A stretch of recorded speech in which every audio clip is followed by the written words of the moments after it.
The Lord be with you. And with your spirit. A reading from the Holy Gospel according to St. John. Glory to you. For the Father himself loves you, Jesus said to them, because you have loved me and have come to believe that I come from God. I came from the Father and have come into the world. Now I am leaving the world and going back to the Father. His disciples said, now you are talking plainly and not in any figure of speech. Now we realize that you know everything and that you do not need to have anyone question you. Because of this we believe that you came from God. Jesus answered them, do you believe now? Behold, the hour is coming and has arrived when each of you will be scattered to his own home, and you will leave me alone. But I am not alone, because the Father is with me. I have told you this so that you might have peace in me. In the world you will have trouble, but take courage, I have conquered the world. The Gospel of the Lord. Praise to you, Lord Jesus Christ. Please be seated. Now our introductory meditation. The theme is the challenges of the men of today in the light of the odds or challenges of Jesus Christ. As Jesus said in the Gospel, in the world you will have troubles, but take courage, I have conquered the world. And the first reading also tells us, St. Paul telling Timothy, others who have rejected the conscience. What is the conscience? St. Augustine and the fathers of the church and the basic catechism teaches that the conscience is the voice of God. When we reject the conscience, people have gone shipwrecked of their faith. And so there are troubles in life. And especially for the men of today, we have to realize that we also have responsibilities. Responsibility as a man, a human person, and then a responsibility as husbands, responsibility as grandfathers, and as a Christian man at work. So there are many fields or grounds or areas wherein we can be in trouble. But many times, when we are in trouble, the tendency is to see these troubles as the part of life struggles. Many times, we do not connect these struggles to faith. Remember always this truth. All that we experience in life, they have implications and relations to faith.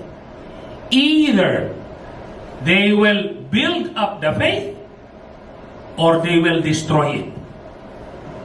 And that is why, on the other hand, we have to realize also that faith must influence all our aspects of life, experiences of life, all our events in life, in order that faith may give light and guidance in all of our undertakings and endeavors. Many times, we don't think that way.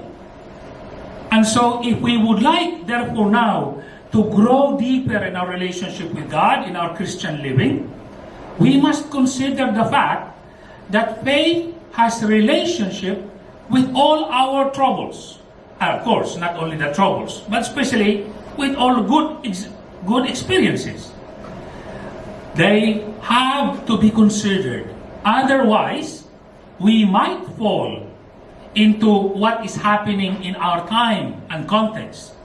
The idea of moral indifference and relativism, the idea of lukewarmness in spiritual life.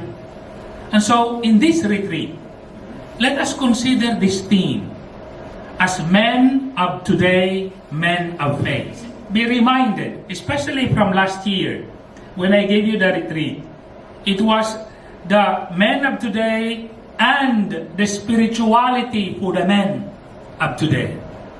And so, take courage, be willing to open your hearts and minds to the Lord. It is not about Father Jope. It is about you and God. Every retreat is a time of prayer. And so the first thing that you can think of, we can think of, every time we have time with God is never a wasted time.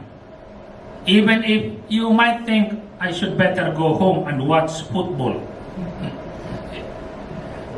It's better always to have time with God, especially during this Lenten season. Every retreat is always a time of prayer, a time with God. Therefore, as we open our hearts and minds to the Holy Spirit and to the Lord's presence, be honest to yourself. Be honest to God. We can never hide from God, and we can never hide from ourselves. And that is why the beauty of a retreat depends on your openness, our openness to Christ, to the Holy Spirit, and the willingness to pray. So, let this be our introduction. Bear in mind, put into your own life now, into your imagination, your own life. As a man of today, what are you passing through as a man of today? Man of faith. I would like you to put that all into your imagination. And we will walk through all of that in the light of the troubles, of the challenges that also Jesus Christ, as man, passed through. In the name of the Father, and of the Son, and of the Holy Spirit. Amen.